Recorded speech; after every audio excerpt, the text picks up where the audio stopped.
You ever watch someone bully a person you care about and feel completely powerless? No matter how many times they report it, no matter how many adults get involved, nothing changes. That's exactly how I felt in 10th grade. And one morning before gym class, I decided justice wasn't coming. So I made my own. And let's just say, when that locker opened, the entire locker room froze. If you've ever wanted to stand up for someone but didn't know how, hit that like button, subscribe, and stick around, because today's story is one of the most ridiculous yet satisfying high school revenge moments you'll ever hear. All right, let's get into it. The problem nobody fixed. High school has this weird unspoken rule. Everyone knows who the bullies are. Teachers know, students know, even the quiet kids sitting in the back know. But somehow, nothing ever really happens. My cousin and I went to the same school. He was younger, quieter, the kind of kid who just wanted to get through the day without attention. And unfortunately, that made him the perfect target. The bully's name was Anthony. Anthony wasn't the loud movie villain type. He didn't shove people into lockers every 5 minutes. He was worse. He specialized in small humiliations. Comments whispered just loud enough to hear, mocking laughs when teachers turned away, little insults disguised as jokes. Why are you so weird? Does anyone even like you? Bro, you look lost. Death by 1,000 cuts. My cousin reported him. Twice. Both times the school pulled Anthony aside, gave him a talk, probably told him to be respectful, and then sent him right back into the halls. And guess what happened? Nothing changed. Actually, it got worse. Because now Anthony knew he could get away with it. One afternoon, my cousin told me everything. Not dramatically, not crying. That's what made it hit harder. He just shrugged and said, "It's whatever. I'll just ignore him." But I could see it. The way his shoulders dropped. The way he avoided eye contact. That quiet exhaustion people get when they feel trapped. And something inside me snapped. I wasn't angry in a loud way. It was colder than that. The kind of anger that sits in your chest and says, if nobody else is going to fix this, I will. Here's the funny thing about high school. You spend hours every day accidentally learning people's habits. And Anthony had one very specific habit. He carried his backpack everywhere.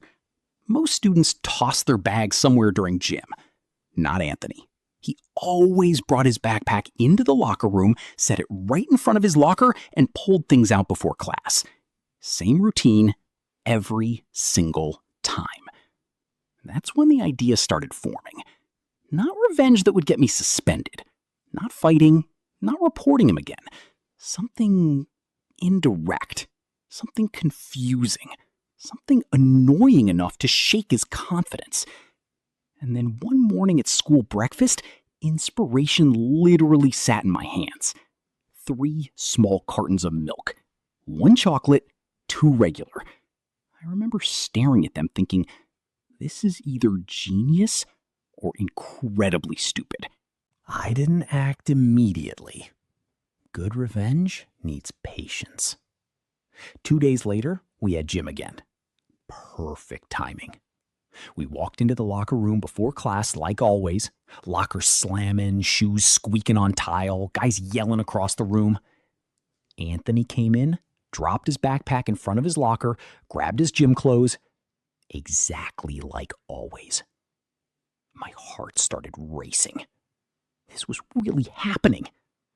Everyone changed quickly and started heading toward the gym floor. I deliberately slowed down, pretending to organize my stuff, adjusting my shoes, waiting. One by one, the locker room emptied. Voices faded. Lockers stopped slamming. Silence.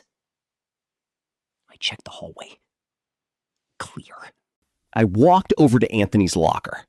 For a second, I hesitated. Not because I felt bad, because I realized there was no undo button. Then I opened my backpack. 3 milk cartons. I cracked open the first one. The smell hit instantly. Sweet chocolate milk. I squeezed it straight into the locker vents. Milk streamed through the little holes, dripping down inside onto his clothes. Second carton. Regular milk. Pour, squeeze, drip. It soaked everything. I could already imagine what it would smell like later. Then came the final step. I unzipped his backpack. My hands were shaking now, adrenaline buzzing through me. I dumped the last carton inside. Books, papers, electronics, all baptized in milk. I tossed the empty containers into the bag, zipped it shut, calmly returned to my locker, grabbed my stuff, and walked out like nothing happened. Gym class started. And I swear, I barely heard a single instruction the entire period. All I could think was, what have I just done? The longest hour of my life. Every minute felt stretched. Part of me worried someone would discover it early. Part of me worried cameras caught me. But mostly, I was waiting for the moment. The bell finally rang. We headed back to the locker room. My heartbeat started pounding again. I opened my locker casually, pretending to change. And then, it happened. From across the room, "What the f-?" The entire locker room went silent. Anthony's voice echoed off the walls. "Is this milk?" I nearly lost it right there. I bit the inside of my cheek to stop myself from laughing. Students rushed toward his locker. I walked over too, blending into the crowd. And there it was. A literal waterfall of chocolate and regular milk dripping from his locker onto the floor. His clothes completely soaked.